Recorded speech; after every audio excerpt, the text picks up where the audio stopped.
alguien con un oído tan absoluto que puede distinguir, no sé, la caída de un alfiler, Sí, totalmente. pero que a la vez es, bueno, completamente sordo a los sentimientos de la persona que más ama. Así que nada, vamos a meternos de lleno en esta inmersión a fondo. Exacto, hoy vamos a desgranar los apuntes de ese relato, el de la melodía que Antonio casi pierde. Ese mismo. Es una historia que pone sobre la mesa, pues, ese choque tan brutal entre la ambición artística y las relaciones humanas.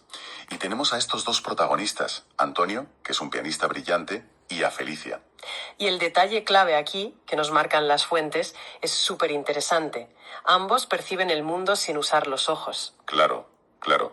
Antonio lo hace a través del teclado y Felicia, bueno, descifrando las emociones ajenas. Y al principio, a ver, esa diferencia es justo lo que les hace funcionar también, porque Antonio tenía una técnica impecable.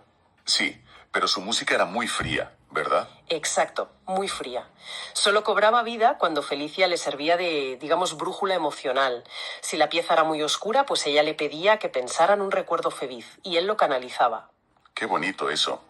Era una simbiosis donde ella aportaba el porqué y él el cómo, o sea, la ejecución pura. Sí, hacían un equipo perfecto.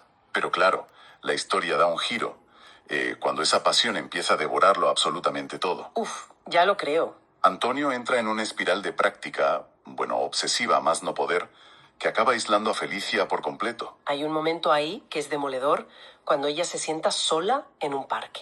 Sí, rodeada de multitud y de ruido, pero sintiéndose, no sé, completamente vacía por dentro. Y luego llega la famosa escena del viaje en crucero. O sea, imagínate la situación. Las maletas hechas, el taxi pitando en la puerta, y él se niega a ir. Madre mía, qué tensión. Y suelta el típico, necesito solo 1 hora más de práctica. A ver, aquí voy a ser un poco de abogado del diablo, si me lo permites.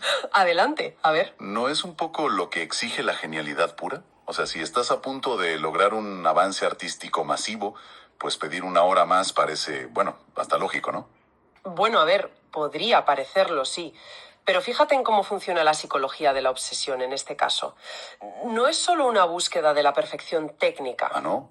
¿A qué te refieres? Es que Antonio utiliza el piano como un muro, literalmente. Lo fascinante de esto es esa paradoja del sonido. Él tocaba a todas horas. Claro, inundando la casa de ruido constantemente. Exacto, pero ese repiqueteo incesante se convirtió, irónicamente, en el mayor de los silencios entre los dos. ¡Wow! ¡Qué fuerte! Al bloquear cualquier otra frecuencia que no fuera la suya propia, lo que hizo fue crear un mecanismo de defensa. O sea, una especie de cámara de eco sensorial, ¿no? Eso es, se protegía de la vulnerabilidad que exige la conexión humana. Y en ese espacio cerrado, claro, Felicia ya no tenía cabida. Construyó su propia prisión de sonido. Y bueno, ese bloqueo emocional nos lleva directamente al clímax. Que es bastante trágico, la verdad. Sí, porque Felicia organiza un concierto benéfico y le pide una única cosa. Oye, sube a tocar conmigo en el escenario. Y llega el momento y él no aparece. Nada. Y ella tiene que tocar sola, completamente rota, hasta el punto de que hace las maletas para irse de la ciudad esa misma noche. Pero aquí es donde la trama se complica bastante. Sí, porque resulta que Antonio sí que estaba en el auditorio. Exacto. Solo que estaba atrapado en la última fila. Como es ciego, el público no le dejaba avanzar, porque, claro, asumían que el tío simplemente quería colarse. Una situación terrible, sí. Totalmente. Entonces yo me pregunto, a ver, ¿fue esto una tragedia provocada por la falta de empatía de la multitud? ¿O fue sencillamente la gota que colmó el vaso? Pues si conectamos esto con la perspectiva general, el público es solo digamos, un impedimento físico menor. Ya, el daño profundo ya estaba hecho. Exactamente. El verdadero muro ya estaba construido desde hacía tiempo. O sea, la razón por la que Felicia asume de inmediato que él le ha abandonado no es porque no le vea llegar. Es porque estaba acostumbrada a ese abandono. Eso es, su cerebro ya estaba condicionado por meses de rechazo y silencio. La falta de confianza acumulada es lo que dictó su reacción. Claro, para ella ese escenario vacío no era un accidente, era el estándar que él mismo había marcado. El malentendido del auditorio fue sencillamente la confirmación visual de una desconexión que Antonio ya había normalizado en su día a día. Qué triste. Pero es curioso cómo hace falta, bueno, darse cuenta de la pérdida inminente, ¿no? Verla ahí en la taquilla de la estación de tren a punto de irse para siempre. Sí, para que él por fin reaccione, de verdad. Menos mal.